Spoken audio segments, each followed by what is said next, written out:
Bueno, queridos amigos, de nuevo en route, de nuevo en el camino. Estoy yendo, bueno, hacia Croacia, pero con etapas. Y será para una misión. Pero quería hablar porque me lo pidieron y porque también era mi proyecto, pero como no quiero agobiarlos, además si les mando muchas cosas no las van a escuchar o no las van a ver, de la Basílica de Santa María Magdalena. Algunas fotos mostré, alguna más saqué. Le llamaban la tercera tumba de la cristiandad, después de Jerusalén y de Roma. Eso recordaba el padre Lacordaire. Lacordaire, el padre dominico, porque ahí estuvieron los dominicos antes, hasta no hace mucho. El padre Lacordaire es recordado especialmente porque después de la devastación de esa terrible revolución francesa, que, bueno, que deberíamos saber fue la verdadera historia, el genocidio, la Vendée y todo lo que ocurrió, ese odio contra, bueno, odium fidei, ¿no? El odio contra Cristo. Y habían deshecho, no me queda nada, de los dominicos. Y el que retoma todo es el padre Lacordaire. Justamente ahí, en San Maximán, ese renovador del convento de teología de San Maximán, en 1859. Y en su libro, La vie de Sainte-Marie Madeleine, describe la basílica. Por lo tanto, no es un bello monumento cualquiera. Es un relicario gigante de lo que queda de la Santa María Magdalena, la apóstol de los apóstoles, como lo llamaba Santo Tomás de Aquino. Así que bueno, vamos a ir viendo, espero, bueno, lo voy a hacer en un solo audio, yo creo, este tema. Bueno, una de las cosas que debo decir es que era todo un complejo arquitectónico. La basílica y el convento real. Lamentablemente el convento real ahora es, como dirían en España, un parador, ¿no? Se ha hecho hotel. Por lo menos lo han conservado. Y nos queda la basílica. Y esta basílica fue elevada por la voluntad de Carlos II de Anjou, que era conde de Provence, de la Provenza, por el honor y la gloria de María Magdalena. ¿Por qué? Porque había una tradición antigua, venerable, de la Provence, según la cual la Magdalena, la pecadora del Evangelio, pero además, según algunos padres de la Iglesia, entre ellos San Agustín y también San Gregorio Magno, era la hermana de Marta y de Lázaro, el resucitado. Y fue víctima de, como todos los discípulos de Cristo, allá creo que fue por el año 43, si no me equivoco, de la persecución de los judíos contra los primeros cristianos. Entonces llegaron hasta esas costas, hasta las costas de Provence, con aquel mandato de ir hasta los confines de la tierra a predicar el Evangelio, bautizándolos además en nombre del Padre y del Hijo y del Espíritu Santo. Y después de una gran penitencia en la cueva de la Sainte-Baume, Baume se llama Sainte-Baume, Baume en dialecto local es cueva, y ahí vivía, por eso le llaman la Sainte-Baume, la Santa Cueva. Supo que tenía un fin próximo y fue donde estaba Maximin, que fue el primer obispo de Aix-en-Provence ahora, ¿no? Y había edificado un oratorio. Y la leyenda decían que los ángeles la llevaron y la pusieron no muy lejos de la vía aureliana. Hoy hay una columna ahí donde se perpetúa ese recuerdo, en la llamada Saint-Pilon. Y creo que fue en 1400 que la pusieron. Y bueno, recibe la comunión por última vez de mano de este santo obispo, Maximín, y se duerme en el Señor. Y fue sepultada justamente y esa es la tradición donde hoy se alza la basílica. El príncipe Carlos de Salern, que era el hijo de Carlos d'Anjou, rey de Nápoles y de Sicilia, conde de Provenza, hermano de San Luis,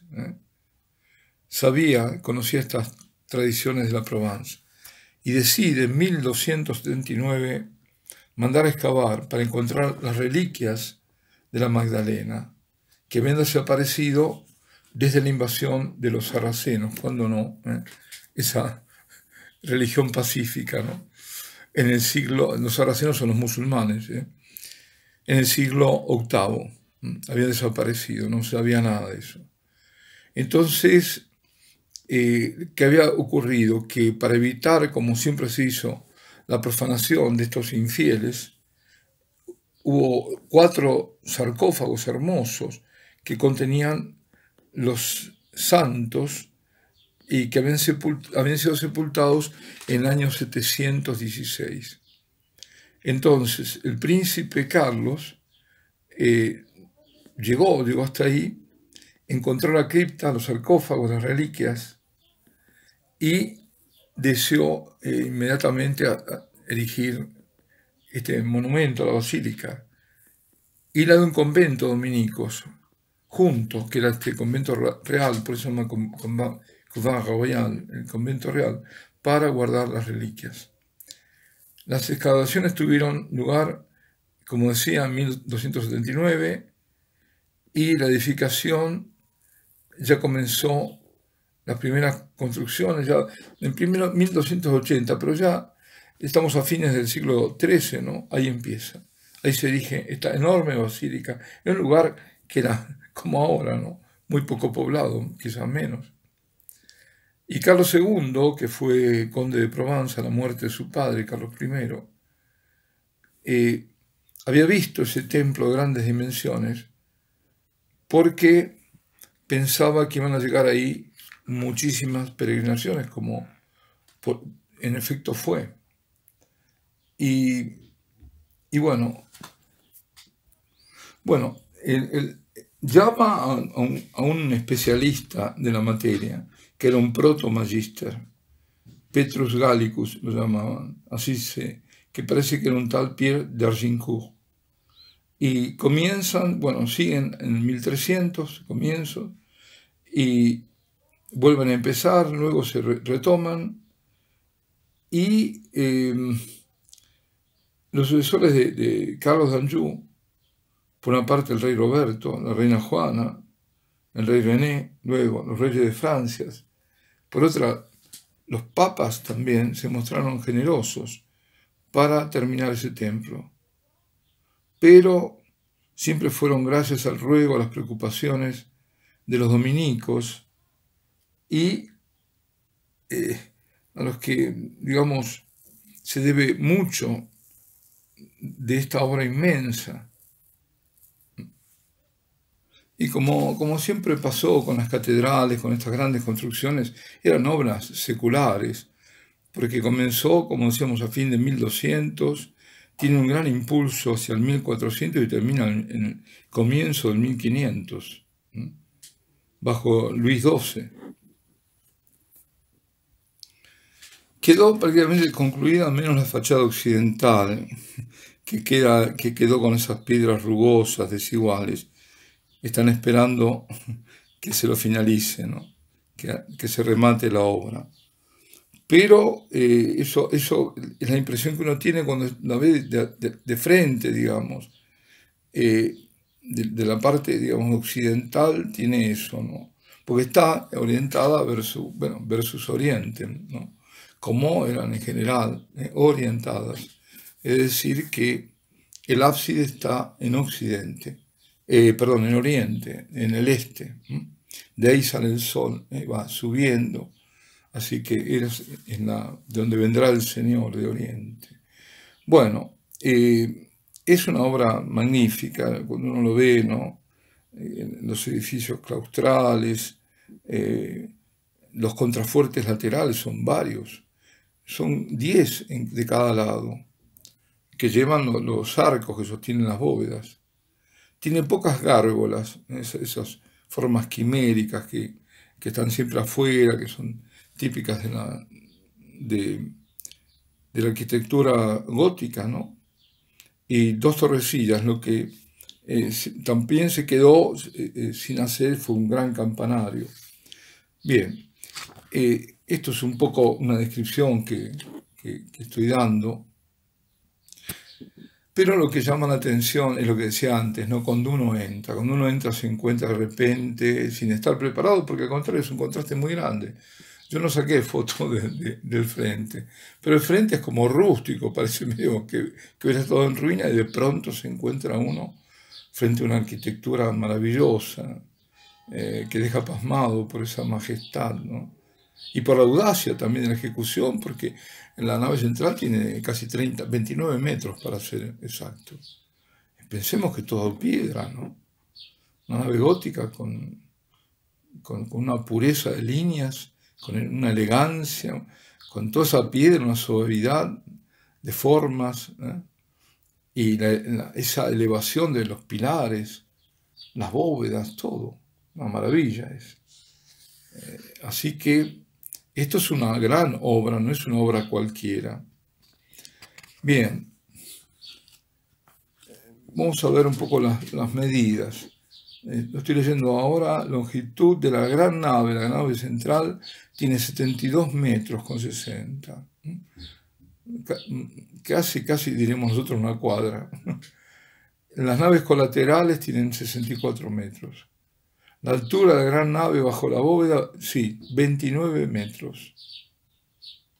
Bueno, las colaterales unos 19 metros, en fin. Las capillas tienen 10 metros de altura. Claro, está todo tan proporcionado que uno no se da cuenta. La anchura de la gran nave, entre las columnas, entre columnados, 13 metros. Bien. Y ventanas, bueno, son muchísimas. Hay 66 aberturas por donde entra magníficamente la luz. Una mención aparte es la del ábside. El ábside es magnífico. Y ahí hay el altar mayor, que nosotros solemos celebrar la misa ahí, porque ahora hay un altar móvil que, bueno, no se puede comparar. Es de mármol jaspeado y tiene medallones de oro, ¿no? Es así como la gloria, que lo habrán visto, que domina entre los ángeles de la Santa Trinidad. Y también hay una urna arriba de porfirio, estoy hablando del altar, que corona el altar, y tiene en la tapa, es de bronce dorado, y fue regalada por el arzobispo de Aviñón. Fue bendecida por el Papa Urbano VIII en 1134. Y una parte de las reliquias de Santa María Magdalena fue trasladada en febrero de 1660 con la presencia de Luis XIV y de la corte real. Pensemos en la importancia. Cuando digo la gloria, que es representada con esas potencias magníficas y que es dorada, creo que es yeso, pero es una obra magnífica, y que se ve el Espíritu Santo, como que recuerda un poco la obra de Bernini, ¿no? En San Pedro. El coro también hecho, bueno, para los dominicos, son todas tallas en nogal, de una gran belleza realmente. Y en general son obras de un fraile dominico converso, que Vicente Funel. Otra obra digna, bueno, es obra de arte realmente, es el púlpito. El púlpito es monumental, de nogal, esculpido, y cuenta con 7 medallones, que es la historia de María Magdalena, la conversión. Está, por ejemplo, la santa, cuando comienza su conversión con la pecadora, ¿no?, arrepentida, que va a la casa del fariseo y le lava los pies con las lágrimas al Señor y la perfuma. Bueno, están todas esas. Es maravilloso, maravilloso. Ella lleva, ahí se la ve con un traje de la época de Luis XV, ¿no? Y bajo el sombrero, después está la paloma del Espíritu Santo, bajo el sombrero del púlpito, ¿no? En dorado, ¿no? Son esculpidos en bajo relieve también los 4 evangelistas. Y fue debido al talento también de otro dominico, ¿eh? Es una obra ya barroca, ¿no? Y fue terminada en 1756. Para hacer una comparación, no faltaba mucho, ¿no? 30 años y poco para la Revolución Francesa. Y el órgano también, el órgano es famoso, es uno de los grandes órganos de Francia y del mundo, y por eso también es conocida la basílica, porque se hacen frecuentes grandes conciertos de órgano. Y fue obra también de otro dominico, de Fray Jean-Esprit Isnard, que era del convento de Tarascón, que era uno de los más hábiles de su tiempo. Está una inscripción puesta por él mismo, dice: este órgano fue construido por Isnard y su sobrino en el año 1773. Ahí fue cuando terminó. Bueno. Tiene una doble caja para los entendidos, 4 teclados, 43 flautados y 2.960 cañones. Bueno, entre otras cosas también hay una obra magnífica, está la capa de San Luis de Anjou, que no es San Luis el Rey, es el otro, pero es también de la casa de Anjou, pero no es el Luis IX. Está expuesta ahí, y bueno, es una calidad artística increíble. Es de 1296 y fue legada por el hermano menor, el obispo de Toulouse, a los dominicos, que había sido fundado por el padre. El famoso convento de Toulouse de los dominicos fue fundado por su padre. Así que es un fondo de oro tejido en la tela, y los personajes bordados están hechos bordados con seda de varios colores. Tiene 30 compartimientos y se dedican a la representación de la vida de la Santísima Virgen y de la Pasión de Cristo. Lamentablemente, como siempre pasa, ¿no? Bueno, en el siglo XVIII fue acortada, se le quitó la caperuza, ¿no? Pero bueno, hubo testimonios de cómo era exactamente la parte que faltaba. Y lo curioso es un chimento, digamos.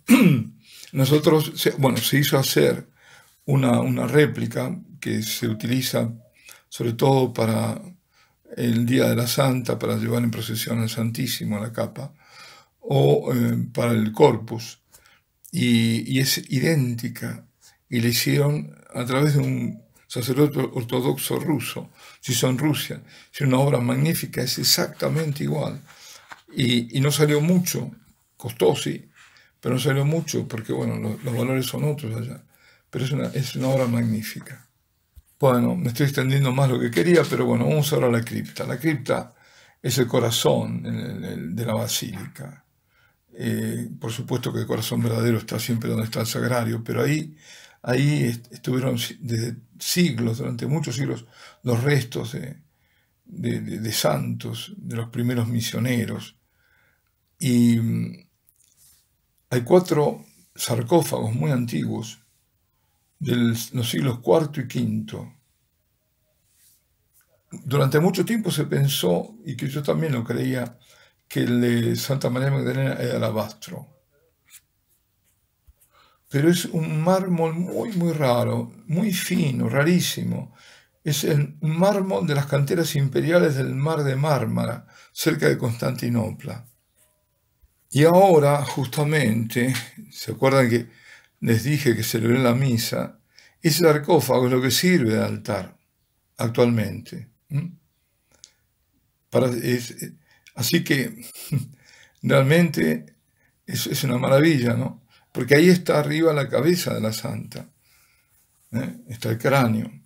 Y los otros 3 sarcófagos que están ahí son los de San Maximín y San Siduán, y San Sidonio sería, de las santas Marcela y Susana.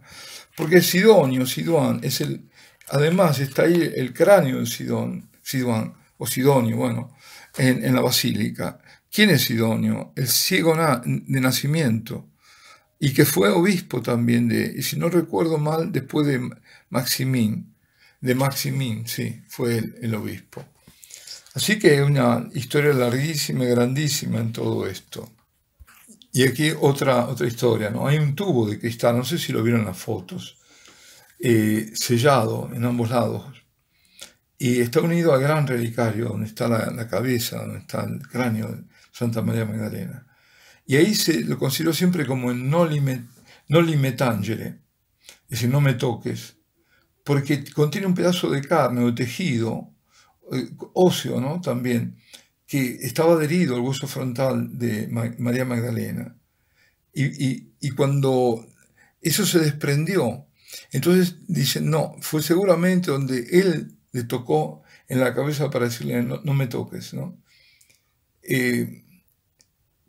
Y eso se salió justamente cuando hicieron el reconocimiento de las reliquias en 1789, en ese momento.